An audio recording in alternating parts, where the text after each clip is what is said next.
친구들 드디어 사도행전 성경 읽기 마지막 날입니다. 오늘 함께 마지막 장이니까 더 크게 소리 내어서 함께 읽도록 하겠습니다. 오늘은 사도행전 28장이에요.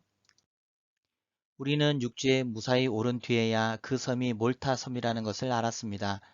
비가 오고 매우 추웠습니다. 섬 사람들은 우리에게 분에 넘치는 친주를 베풀며 불을 피워놓고 우리를 맞아 주었습니다.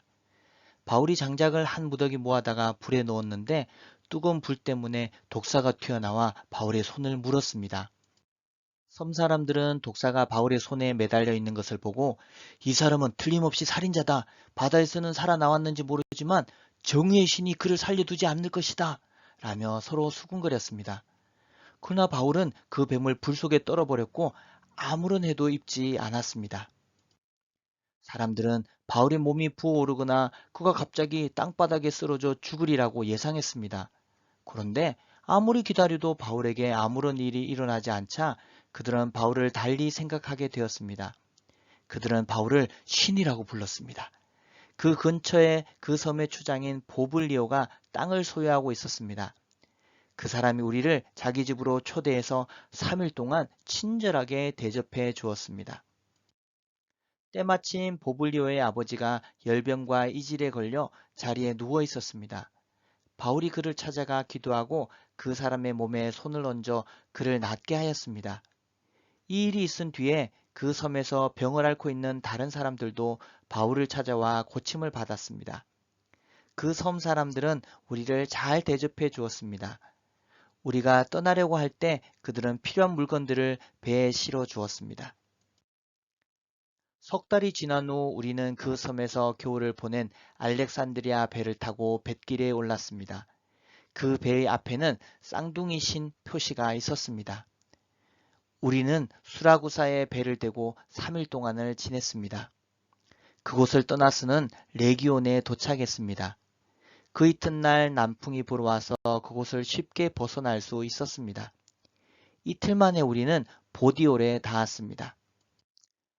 거기서 우리는 신자들을 만나 그들의 초청을 받고 일주일 동안 그들과 함께 지냈습니다. 그런 뒤에 마침내 우리는 로마에 도착했습니다. 로마에 있는 형제들은 우리가 온다는 소식을 듣고 아비오 광장과 새 요강까지 우리를 마중하러 왔습니다. 바울은 그들을 보자 용기를 얻었으며 하나님께 감사했습니다. 우리가 로마에 도착했을 때 바울은 그를 지키는 군인 한 사람과 함께 혼자 지내도 된다는 허락을 받았습니다. 3일 뒤에 바울은 그곳의 유대인 지도자를 불러 모았습니다.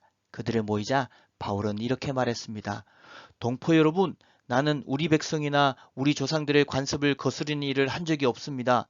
그런데도 나는 예루살렘에서 붙잡혀 로마 사람들의 손에 넘겨졌습니다.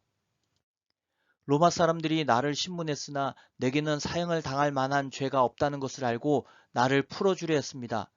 그런데 그곳의 유대인들이 반대해서 나는 로마에 와서 황제에게 상소할 수밖에 없었습니다. 그렇다고 해서 내 백성을 고발하려는 것은 아닙니다. 이런 이유로 여러분을 뵙고 말씀드리고자 오시라고 했던 것입니다. 내가 이렇게 사슬에 매인 것은 이스라엘의 소망 때문입니다. 유대인들이 바울에게 대답했습니다. 우리는 아직 유대로부터 당신에 관한 어떤 편지도 받은 적이 없습니다. 또 유대로부터 온 우리 형제들 중에서 당신에 관한 나쁜 소문을 전하거나 당신을 나쁘게 말한 사람도 없습니다. 우리는 다만 당신 생각을 듣고 싶습니다. 우리가 알기로는 어디를 가도 당신 종파에 대해서 반대한 사람이 많다고 합니다. 바울과 유대인들은 만날 날짜를 정했습니다. 그날이 되었을 때 더 많은 유대인들이 바울이 지내고 있는 곳으로 모였습니다.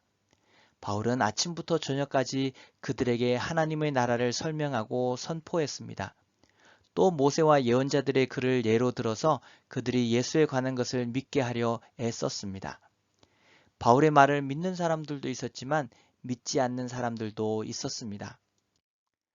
그들이 이처럼 의견이 갈린 채 헤어질 때에 바울이 한마디 말을 남겼습니다. 성령께서 예언자 이사야를 통해 여러분의 조상에게 말씀하신 것은 진리입니다. 이 백성에게 가서 말하여라. 너희는 듣기는 들어도 깨닫지 못하고 보기는 보아도 알지 못할 것이다. 이 백성의 마음이 무뎌졌고 귀로는 듣지 못하며 눈은 감겼다. 이는 그들이 눈으로 보고 귀로 듣고 마음으로 깨닫고 내게 돌아와 고침을 받지 못하게 하려는 것이다. 그러므로 여러분은 하나님의 이 구원이 이방인들에게도 전파되었다는 것을 알아야 합니다. 그들은 들을 것입니다. 바울은 자기 셋집에서 꼬박 2년을 지내면서 자기를 찾아오는 사람들을 다 맞이하였습니다. 그는 담대하게 그리고 아무런 방해도 받지 않고 하나님의 나라를 전하고 주 예수 그리스도에 관해 가르쳤습니다. 와, 드디어 사도행전 통독이 끝났습니다. 끝까지 함께한 친구들 모두 축복합니다. 앞으로도 매일 주보를 보면서 매일매일 한 장씩 성경 읽기 함께 해주세요. 내일부터는 로마서가 시작됩니다. 우리 로마서도 멋있게 한번 도전해보는 친구들이 되었으면 좋겠습니다. 안녕.